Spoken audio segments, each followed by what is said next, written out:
जी नमस्कार। आज चर्चा है हमारी नेवल डिस्प्लेसमेंट के ऊपर। नेवल डिस्प्लेसमेंट जिसे नाभि खिसकना हम बोलते हैं, ये किस कारण होती है, पहले नेवल को समझना जरूरी है और फिर हम इसके खिसकने पर बात करेंगे किस किस कारण नेवल का डिस्प्लेस होता है। तो सबसे पहली चीज ये है कि मेडिकल साइंस इसको डिनाई करती है।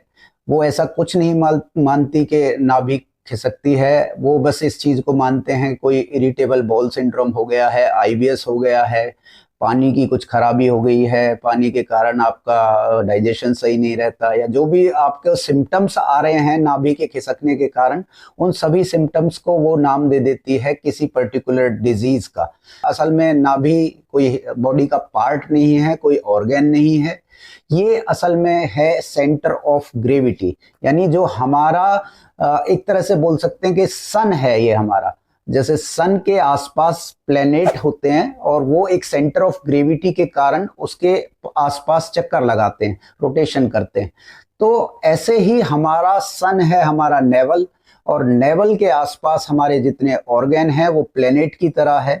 जैसे आपका स्टोमक हो गया, इंटेस्टाइन हो गया, गॉल ब्लैडर हो गया या लीवर हो गया, ये सभी ऑर्गन अगर हमारा सेंटर खिसक जाएगा तो सीधी सी बात है सभी ऑर्गन्स हमारे, उनके जो फंक्शन है, जो उनका कार्यशैली है, उस पर इफेक्ट पड़ेगा। इसलिए आप देखेंगे जिनकी नाभि खिसकती है तो उनका और भी इश्यूज उनके स्टार्ट हो जाते हैं। जैसे उनका डाइजेशन खराब हो जाता है, किसी को बहुत ज्यादा गैस बनने लगती है, किसी का फैट का डाइजेशन नहीं हो रहा, न्यूट्रिएंट्स जो हैं हमारे शरीर को जो एब्जॉर्ब कराने हैं हमारी इंटेस्टाइन को, जो भी हम खाते पीते हैं न्यूट्रिएंट्स के लिए, उनका एब्जॉर्प्शन सही से नहीं हो रहा। तो ऐसे बहुत सारे इश्यूज नाभि खिसकने के कारण लोग फेस करते हैं। तो क्या चीजें हैं जिन्हें फॉलो करके आप नाभि को ठीक कर सकते हैं? देखिए, पहली चीज तो ये कि नाभि खिसकने के लिए जैसा लोग ज्यादातर मसाज वगैरह जो लेते हैं बाहर से, पहलवानी नाभि के साथ करा लेते हैं, उससे क्या होता है कि और ज्यादा कंडीशन खराब हो जाती है। क्योंकि नाभि जो खिसकना है वो वायु के कारण है। वायु यानी हमारे शरीर में कई सारी वायु हैं, अपान वायु, उदान वायु, समान वायु, जिस पर हमारा पहले भी डिस्कशन हो चुका है। तो इन वायु का जो हमारे नाभि के आसपास जो वायु है, समान वायु हम बोलते हैं उसे, तो उस वायु को बैलेंस करना बहुत जरूरी है। तो उस वायु को बैलेंस करने के लिए क्या चीजें आप कर सकते हैं? एक साथ हमें कई सारे कॉम्बिनेशन इसके लिए ट्राई करने पड़ेंगे। यानी हमें आसन भी करना है, हमें प्राणायाम भी करना है, और हमें डाइट को भी फॉलो करना है कि कैसी हम डाइट रखें जो हमारी नाभि अपना सही जगह मेंटेन करें। उसका पहला है हमारा एब्डोमिनल ब्रीदिंग, यानी जो ये यहाँ पर हमारा डायफ्राम है। डायफ्राम एक लाइनिंग है यहाँ जो हमारे चेस्ट वाले भाग को और पेट वाले भाग को सेपरेट करती है। तो इस ब्रीदिंग को हम डायफ्रामिक ब्रीदिंग भी बोलते हैं। इसमें आप सांस भरते हैं धीरे धीरे पेट के अंदर, पेट को फुलाते हैं, और फिर सांस छोड़ते हुए पेट को अंदर तक आप स्क्वीज करते हैं धीरे धीरे, बिल्कुल। तो इसको कम से कम 7 मिनट आप करते हैं तो इसमें बहुत जबरदस्त फायदा आपको मिलता है। मेनली जिनका नाभि ऊपर की तरफ खिसकती है, जिनकी नाभि ऊपर खिसकती है, डायफ्राम की तरफ प्रेशर आता है, तो उनके लिए तो ये बहुत इफेक्टिव ब्रीदिंग है। तो पहली चीज हो गई ये डायफ्राम ब्रीदिंग। डायफ्राम ब्रीदिंग के अलावा कुछ आसन, कुछ प्राणायाम हैं जिन्हें आप करके नाभि डिस्प्लेसमेंट में आपको काफी फायदा मिल सकता है। बट उससे पहले मैं कुछ खान पान की चीजें आपके साथ डिस्कस करना चाहूंगा जिनके द्वारा आप अपने नाभि के एरिया पर एक पावर महसूस कर सकते हैं, अपनी बॉडी के अंदर एक ऊर्जा आपको महसूस होगी। तो पहली चीज तो जिनकी नाभि बार बार खिसकती है उन्हें ध्यान देना है कि वो जब सुबह मॉर्निंग में कोई एक्सरसाइज करते हैं तो खाली पेट वो एक्सरसाइज ना करें। आप क्या खा सकते हैं? आप रात के समय कुछ बादाम, कुछ अंजीर या अखरोट, इस तरह की चीजें, या किशमिश, इस तरह की चीजें आप भिगो लें और भिगोकर उसे आप सुबह यूज करें। भिगोकर उसको पानी उसका निकाल कर फिर उसको आप यूज कीजिए। इससे आपको क्या फायदा होगा कि जब आप एक्सरसाइज करते हैं तो एक तरह की ऊर्जा आपको मिलेगी और वो आपके लिए काफी हेल्पफुल रहेगा कि जो आप एक्सरसाइज करते हैं उसके कारण क्या है कि कई बार वजन उठाते हैं, एकदम से हमारी नाभि खिसक जाती है तुरंत, तो उसमें इस प्रयोग से आपको फायदा जरूर मिलेगा। इसके अलावा कुछ और खान पान की चीजें हैं जिन्हें आप अपने डेली डाइट में यूज करें। जैसे गर्मियों के मौसम में तो आप आम खूब खाइए, आम भी आप रेशेदार आम खाएं। रेशेदार आम जल्दी पचता है और वो इंस्टेंट आपको एनर्जी देता है। इसके अलावा गाय का घी इसमें बहुत इफेक्टिव है।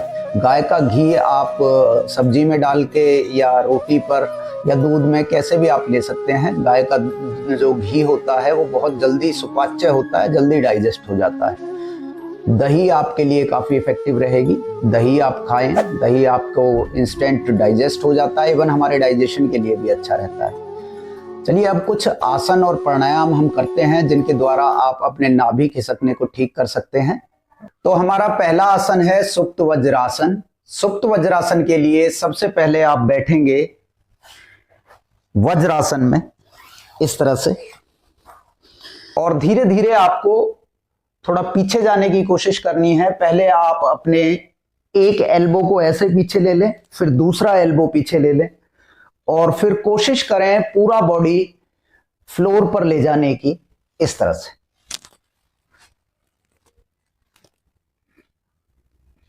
इससे एक तो आपकी थाइज पर प्रेशर आपको महसूस होगा और आपका जो नाभि का एरिया है, इस पूरे एरिया पर आपको एक अच्छा खिंचाव महसूस होगा। ये नेवल डिस्प्लेसमेंट में बहुत इफेक्टिव आसन है सुप्त वज्रासन। कम से कम 30 सेकेंड आपको इस पोजीशन को मेंटेन करना है।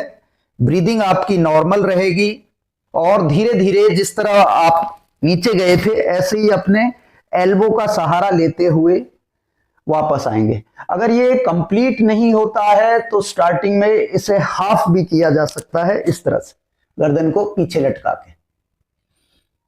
इसमें भी आपको 30 सेकेंड समय देना है और फिर धीरे धीरे वापस आ जाएंगे। हमारा दूसरा आसन है उत्तान पाद आसन। उत्तान पाद आसन के लिए आप सबसे पहले लेट जाएंगे इस तरह से, दोनों पैरों को आप ज्वाइन कर लेंगे, मिला लेंगे, अपने एडी पंजे और घुटने आपस में जुड़े रहेंगे और श्वास भरते हुए लगभग 45 डिग्री पैरों को इस तरह उठाना है और यहां रोकना है आपको। ये आप ट्राई करें स्टार्टिंग में 15 सेकेंड, फिर 20 सेकेंड, फिर 30 सेकेंड, और धीरे धीरे आपको वापस आना है। अगर दोनों पैर उठाने में आपको असहज महसूस हो रहा है तो पहले आप स्टार्टिंग में एक पैर उठा सकते हैं इस तरह से। इस तरह आप 20 सेकेंड रोकें, फिर धीरे धीरे वापस, ऐसे ही फिर दूसरा पैर।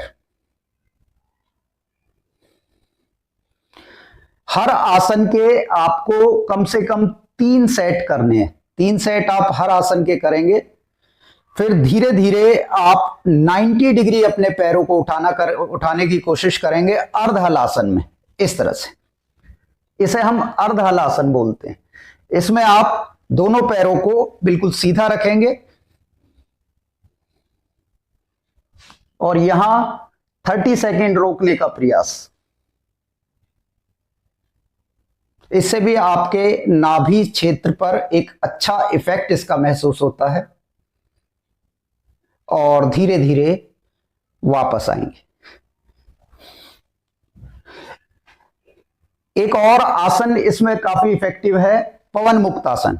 पवन मुक्त आसन के लिए आप दोनों पैरों को मोड़ेंगे, दोनों हाथों की उंगलियों को आपस में इंटरलॉक करेंगे, दोनों पैरों को इस तरह से लॉक करेंगे, नीचे श्वास भरेंगे और श्वास छोड़ते हुए अपने दोनों घुटनों को चिन के नजदीक, पैरों को पॉइंट आउट करेंगे बाहर की तरफ। 15 से 20 सेकेंड आपको इस तरह से मेंटेन करना है और फिर वापस आना है। इस आसन के भी आप 3 सेट करें। जो हमारा नाभि का क्षेत्र है, इसके नीचे जितना एरिया है हमारे पैरों की जितनी हम मूवमेंट करते हैं वो सारा हमारे लिए नाभि क्षेत्र के लिए इफेक्टिव है। और इसके अलावा आप अनुलोम विलोम प्राणायाम करें 10 से 11 मिनट। अगर इन सभी आसनों को और इस प्राणायाम को आप प्रॉपरली करते हैं तो नेवल डिस्प्लेसमेंट में आपको बहुत जबरदस्त फायदा मिलेगा। और जिनकी नाभि बार बार खिसकती है उनके लिए भी ये काफी हेल्पफुल है। देखिए, नेवल डिस्प्लेसमेंट में आप डिपेंडेंसी आपका नहीं होना चाहिए, किसी और पर जाके आप इसको सेट कराने की कोशिश करते हैं बार बार, फिर भी ये खिसक जाती है।